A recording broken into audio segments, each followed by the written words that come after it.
This week on Crossroads Politics, the push to redraw Indiana's congressional districts is moving forward. But the delays have already begun and the pushback hasn't stopped.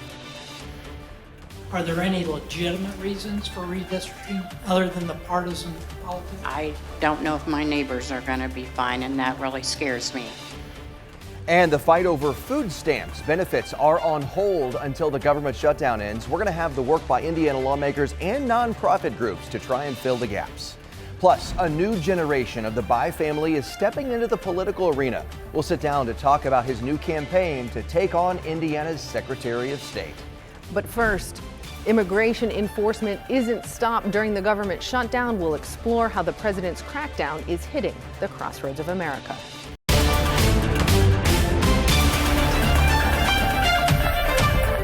Hey everybody, thanks for joining us here on Crossroads Politics, here on WTHR Plus. I'm Dustin Grove. And I'm Emily Longnecker. As Indiana gears up for a special session and the federal government shutdown drags on, the president's immigration crackdown continues here and across the country. On Thursday, Secretary of Homeland Security Kristi Noem was joined by Governor Mike Braun in Gary and others to talk about the ongoing enforcement operation throughout the Chicago region. ICE has detained 3,000 people as part of that operation. These arrests were all part of something called Operation Midway Blitz. Many of those arrests happened in the Chicago area, but more than 200 involved Indiana State Police in partnership with ICE along Indiana's highways. At way stations across Indiana, state troopers with the Commercial Vehicle Enforcement Division oversee the semi-trucks that come through the crossroads of America. Now with a partnership between ISP and ICE giving trained state troopers immigration enforcement powers. Their work here includes making sure the drivers behind the wheels of these semi-trucks are in the U.S. lawfully. And so many times these stops are happening at way stations along your freeways and highways, and then those individuals can do traffic enforcement and inspections and then carry out immigration enforcement as well. DHS Secretary Kristi Noem was in Gary Thursday, joining Governor Braun along with the head of ICE and Indiana State Police to discuss the number of recent arrests through ISP and ICE working together. According to Noem, ISP and ICE have arrested more than 200 people that were here unlawfully. Close to 50 of them were behind the wheel of a semi. Noem cited fatal accidents in other states involving semi-truck drivers she said should not have had a commercial driver's license because they were here illegally. Overwhelmingly, these individuals have come from sanctuary states such as California and Illinois and New York. Last month, federal rules changed about who could have a CDL, tightening documentation requirements that included narrower visa categories, tougher verification requirements, and shorter expirations tied to immigration status.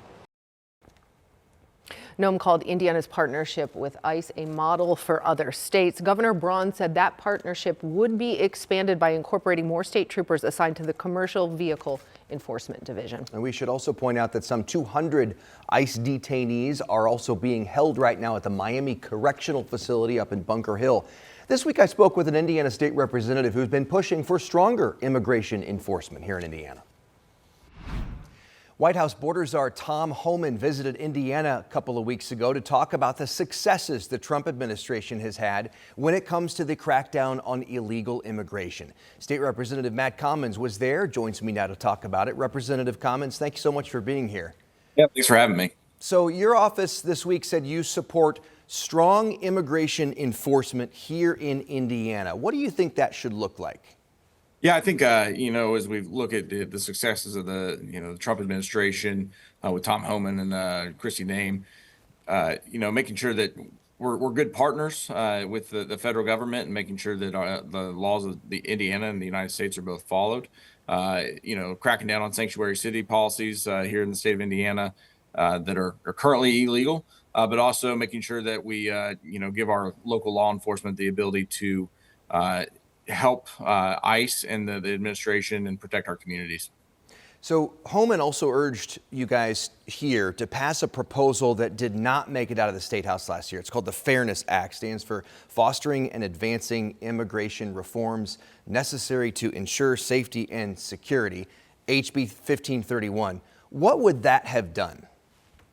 Yeah, so that bill expands some of the 287G program. That's Representative J.D. Prescott's bill. I'm not an author or co-author on that bill, but strongly supportive of it as it advanced out of the House. And it did die in the Senate last year. But like I said, it expands those 287G programs. It requires FSSA for reporting.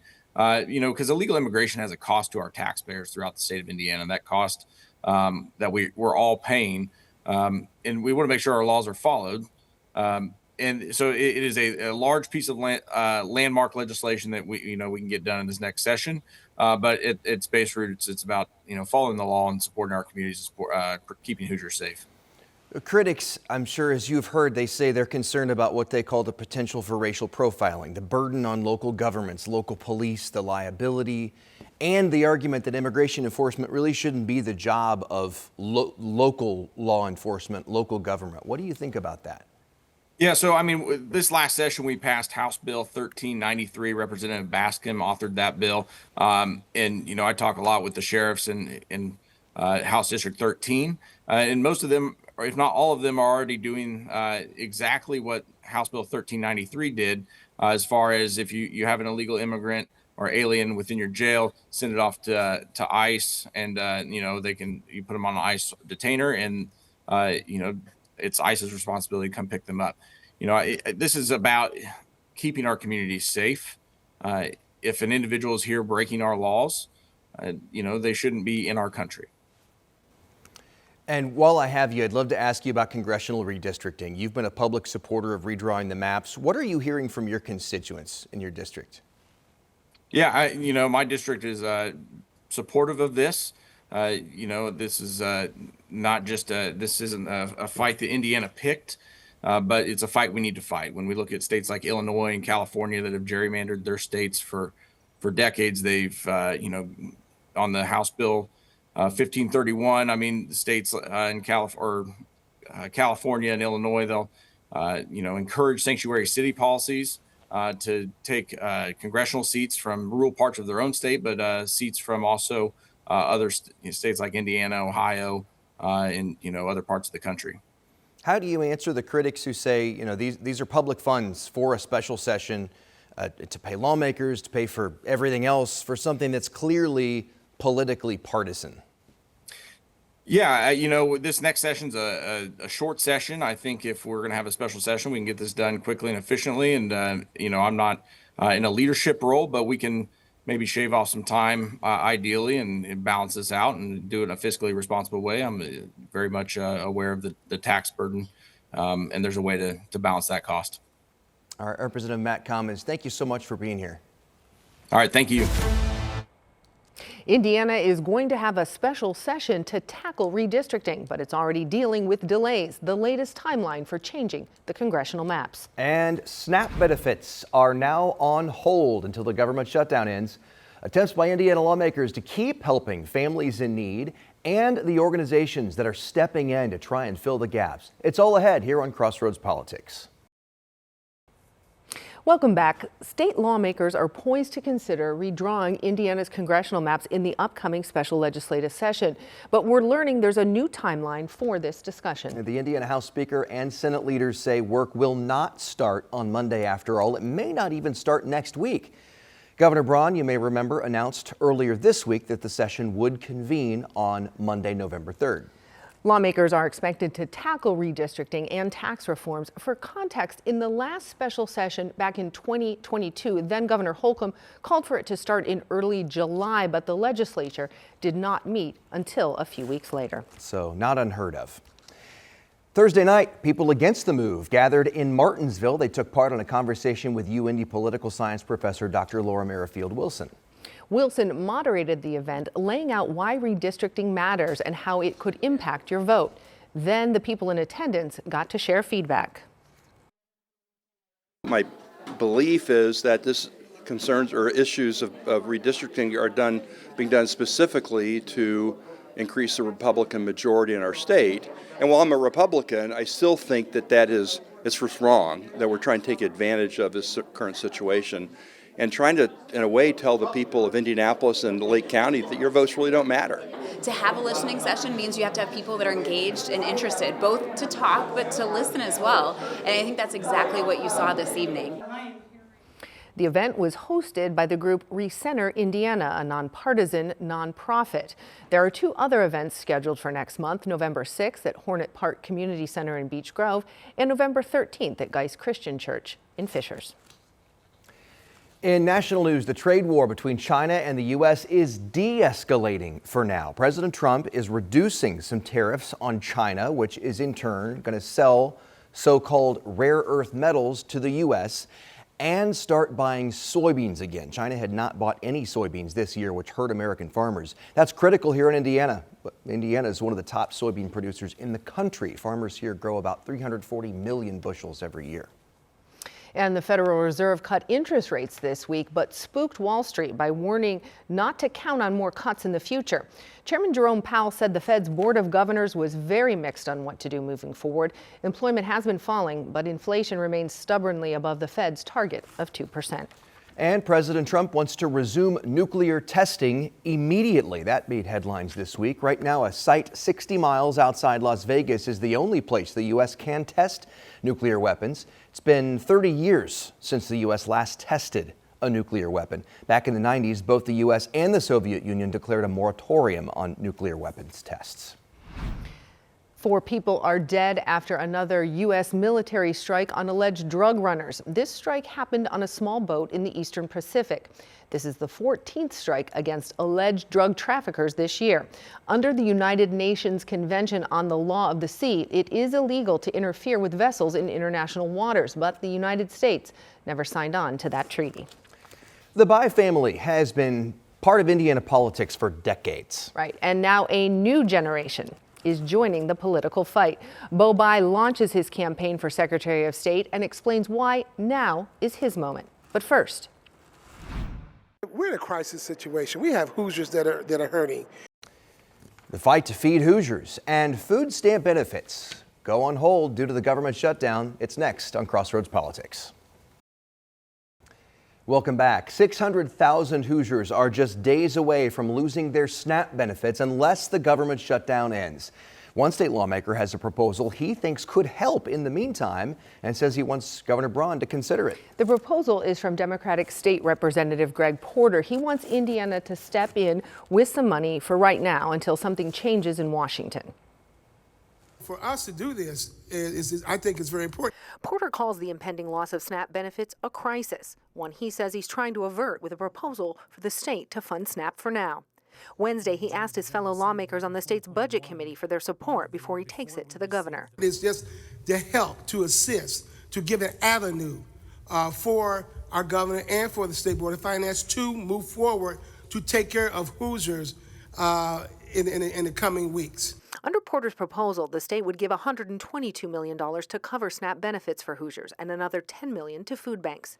Porter's proposed using money from the state's $2.5 billion surplus from the last budget, or taking some of the $300 million set aside in the last budget to cover shortfalls at some state agencies, including the Family and Social Services Administration, the agency that deals with SNAP benefits. Previous administrations has done what we call augmentation. They've moved money around before. And if the State Board of Finance says we shall do this, we can do it. But Republican lawmakers who sit on the state budget committee had other concerns about how the money would get to people and voted not to consider the proposal at Wednesday's meeting. According to a spokesperson with FSSA, the issue comes down to how money gets onto EBT cards used by people who receive SNAP. The state isn't responsible for putting that money onto people's cards. That's handled by the federal government, who uses an outside vendor. Porter disagrees, saying the state could find a way around that. There is a way to do it. From my perspective, we're in a crisis situation. We have Hoosiers that are hurting, and we need to think outside the box, not stick to their own little way of doing things, and be creative. FSSA issued a statement on Porter's proposal, which said, quote, "We appreciate Rep. Porter's concern, but the quickest and surest way to make sure 600,000 Hoosiers don't lose their SNAP benefits is for him to convince 7 of his fellow Democrats in the Senate to restore SNAP funding." And Porter said other states like Louisiana and Colorado were stepping in and funding SNAP for people who live in those states. He said he's going to still take his proposal to Governor Braun, again calling this a crisis, and he thinks that Indiana should be helping its citizens to get through it. And of course, in the meantime, we've got more than 500,000 Hoosiers who now don't know where their next meal will come from. That includes Hoosier veterans, as Marina Silva learned. You know, stuff that I need. If I don't need it, I don't get it. It's grocery day for Alonzo Castor, checking out the shelves at the HVAF food pantry. He gets items like meat, peanut butter, ramen noodles, things that will keep him full over time. a meal, a good meal, you know, it helps, you know, because things is hard right now. So they come here and got you together. He says he has used the pantry before. During the current government shutdown, it's helping a lot. You know, when food stamps get ready to get cut off, so, you know, this is really going to be a help now. But it's just, you know, you can't get it nowhere else. Then you go to the store, you might not have enough money to buy everything that they're letting you have. The HVAF says since the government shut down, they've seen a spike in the need for resources. They've gone from about 25 visitors a day to... We're anywhere from 70 to 80 veterans. Katie Zachary stocks the shelves at the pantry. She's the pantry director, always looking for ways to keep the shelves full. Most of our food that we stock our shelves with is donated. Sometimes I go out to Sam's Club, I go to Kroger, I go to Walmart. I'll pack our van as much as I can, and I'll bring it back and try just to keep the shelves stocked. It's not easy, especially right now. Due to the economy and seeing how high the price for food has gone up, it is very, very hard to keep certain things on our shelves. Basic food items are expensive. Anything you see that's really, really low, this is the main thing. This is the main items that the veterans are in need of. Alonzo says while it's still open, he is still coming in and encourages others to do the same. Don't worry about being embarrassed. Why are you embarrassed? You're going to be hungry. A resource to help veterans who spent their time protecting us. In Indianapolis, Marina Silva, 13 News. Yeah. And at least 275,000 Hoosier households are relying on these SNAP benefits, now waiting to find out what's going to happen next. If you need help finding food, we have gathered resources to help you find food banks in your area and soup kitchens around central Indiana. We've got it all listed at WTHR.com/SeenOn13. Indiana utility regulators have approved Duke Energy's $30 billion plan to replace coal with natural gas at a plant in southwest Indiana. This is a move the company says will secure reliable power for decades to come. But consumer advocates are calling it unfair and immoral. This is a story from our partners at the Indiana Capitol Chronicle. So here's what happened this week. The Indiana Utility Regulatory Commission signed off on the massive clean energy project, which will let Duke charge ratepayers during construction.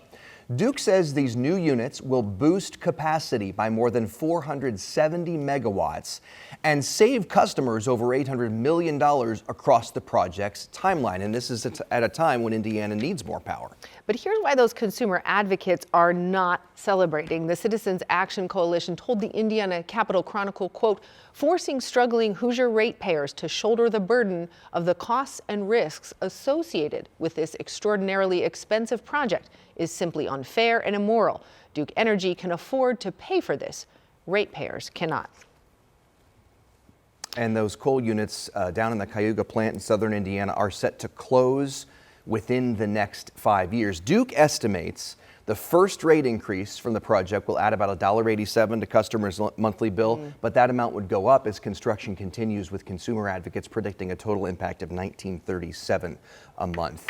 And the executive director of Citizens Action Coalition, Kerwin Wilson, did not hold back in his statement. He went on to say, it's exceptionally unfortunate that the state of Indiana is continuing to allow this to happen. He said Hoosier ratepayers can no longer afford to be used as cash cows for these out-of-state energy holding companies. But Duke insisting that this is going to save in the long run. Well, and to read more about this, you can, for a deeper dive, go to the Indiana Capitol Chronicle. They've really outlined it. Yeah, they did a great, thorough job of reporting what happened this week. And here is another highlight we want to share with you now from this week in Crossroads Politics. It's not clear tonight if the investigation is ongoing, but a Marion County grand jury did hear testimony at 2 separate hearings about possible wrongdoing in the lieutenant governor's office. Our Rich Nye spent his day sorting out the cases, joining us live in studio today after talking with the state lawmaker whose wife was possibly the victim of a deep fake AI porn that was tied to this investigation. Jeez. Right. So Anne Marie, the state representative Craig Haggard says he has never seen the video, and he tells me he doesn't know if it really exists, but he's upset that his wife is part of this. Craig Haggard's wife sang at a charity event in April. Someone allegedly altered the video with AI to make her appear topless. The video was allegedly viewed in the office of Lieutenant Governor Micah Beckwith.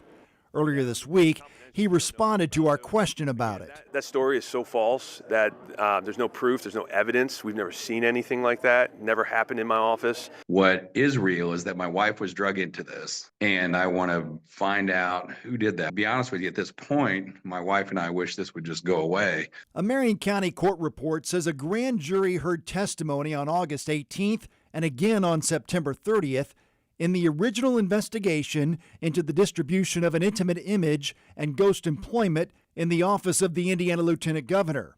It's unclear what the ghost employment investigation involves. I can tell you right now, with the utmost transparency and integrity, that our office has done everything right by the law, and I would defend it, and we're moving forward. Haggard confirms he was interviewed by the prosecutor's office earlier this summer, before the grand jury met. But you nor your wife have been called to testify before a grand jury? My wife has not been called, and whether I've been called or not, I think until they release that kind of stuff, I don't think that I can comment on any of that kind of stuff. We'll get through this. We're fine. Obviously, it makes me mad, but I think the bigger picture, maybe it'll highlight the seriousness and the dangers of this, because I know that a lot of, there have been a lot of kids and some other folks nationwide that have taken their lives or hurt themselves because people have used this sort of technology to blackmail, to threaten and things like that. State law makes creating or distributing non-consensual pornographic deepfakes a misdemeanor offense in Indiana, and a spokesman for the prosecutor's office today told me that he cannot comment on the status of a grand jury investigation. And Anne-Marie, often we don't hear about what happens with a grand jury unless that grand jury decides to indict. All right, Rich, thank you. Still ahead, next year, Hoosiers will vote on Indiana's Secretary of State. And a face with a familiar name could be on the ballot. I think people are hungry for younger folks to get involved in politics. Sit down with Democratic candidate Bo Bai next on Crossroads Politics. Next year is an important midterm election with control of Congress hanging in the balance, but also control of the Indiana Secretary of State's office. Republican Diego Morales is the sitting Secretary of State and will run for another term. But a new face with a familiar name has thrown his hat into the race on the Democratic side. I sat down with Bo Bai to talk about his decision to follow in his family's footsteps and why now. At 29, you are relatively young to run for statewide office. First race for elected office? First race. How do you address the lack of experience?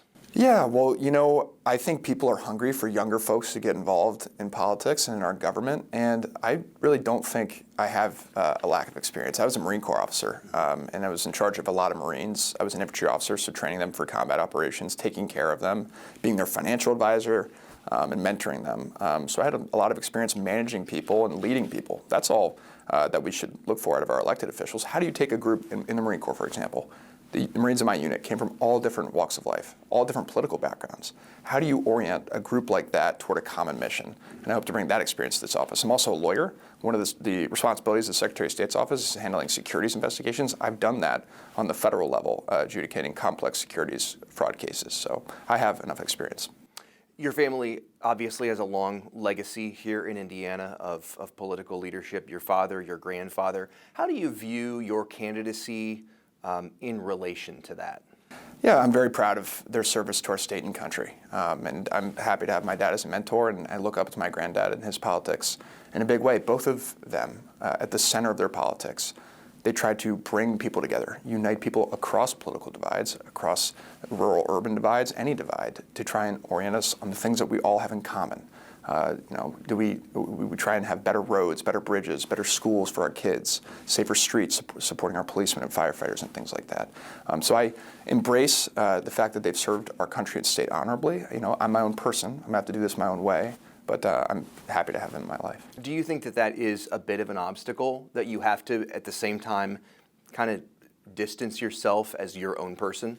I'm not sure it'd be an obstacle. I think the blessings of having, just outside of the politics, of just having a supportive grandfather and dad just far outweigh any type of negative repercussions from that.